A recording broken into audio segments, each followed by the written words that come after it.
भगवान श्री कृष्ण का जन्मोत्सव जन्माष्टमी का त्यौहार देश भर में धूमधाम से मनाया जा रहा है। भक्त मध्य रात्रि में कन्हैया का श्रृंगार करते हैं, उन्हें भोग लगाते हैं और पूजा आराधना करते हैं। इसके बाद श्री कृष्ण के जन्म की कथा सुनी जाती है। भाद्रपद माह के कृष्ण पक्ष की अष्टमी तिथि को भगवान श्री कृष्ण का जन्म हुआ था। आइए कृष्ण जन्माष्टमी की व्रत कथा के बारे में जान लेते हैं। स्कंद पुराण के मुताबिक ययाति वंश के राजा उग्रसेन का राज चलता था। उग्रसेन का सबसे बड़ा पुत्र कंस था, जिसकी चचेरी बहन देवकी थी। कंस अपने ही पिता को जेल में डालकर स्वयं राज करने लगा। वहीं दूसरी ओर कश्यप ऋषि का जन्म राजा शूरसेन के पुत्र के रूप में यानी वासुदेव का जन्म हुआ। आगे चलकर वासुदेव का ब्याह देवकी से संपन्न हुआ। देवकी को विदा करने के दौरान एक आकाशवाणी होती है, हे कंस, तू आज जिस बहन को इतने प्यार से विदा कर रहा है, कल उसी का 8वां पुत्र तुम्हारी मौत का कारण बनेगा।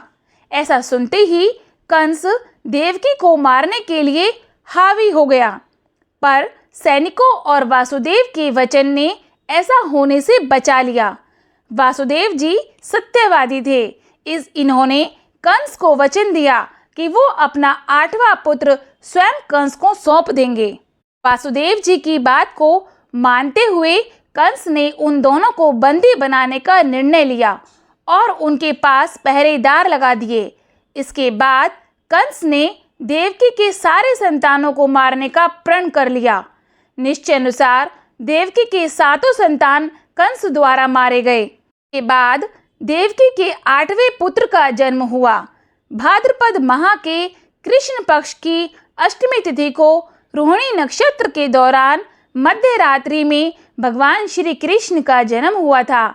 बालक के जन्म लेते ही जेल की कोठरी प्रकाशमय हो गई। साथ ही एक आकाशवाणी सुनाई दी कि तुम बालक को गोकुल में रह रहे नंद बाबा के यहाँ छोड़ आओ।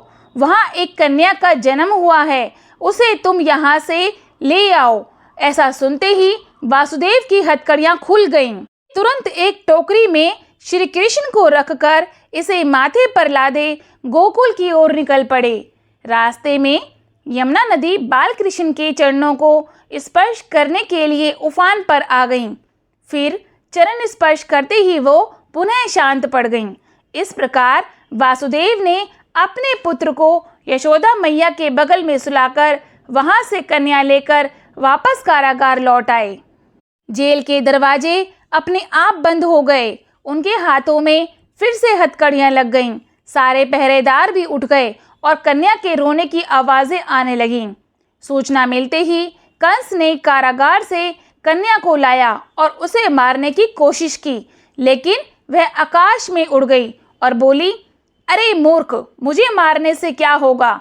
तुझे मारने वाला अब पैदा हो चुका है। इसके बाद कंस ने कृष्ण का पता लगाकर उसे मारने का खूब प्रयास किया। कई दैत्य राक्षस भेजे, लेकिन कृष्ण को कोई मार न सका।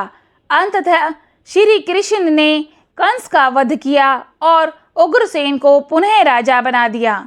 इस प्रकार कृष्ण जन्माष्टमी की व्रत कथा पूरी हुई। ऐसी मान्यता है कि जन्माष्टमी के दिन कहानी को पढ़ने या सुनने से व्रती के सारे पाप धुल जाते हैं, जीवन की हर समस्याओं का समाधान मिलता है। साथ ही भगवान श्री कृष्ण का आशीर्वाद सदैव बना रहता है। बोलो श्री कृष्ण भगवान की जय। श्री राधे कृष्ण भगवान की जय। गोकुल के नंदलाल की जय। बांके बिहारी लाल की जय। नंद के आनंद भयो जय कन्हैया लाल की। हाथी घोड़ा पाल की जय कन्हैया लाल की जय। श्री राधे कृष्णा।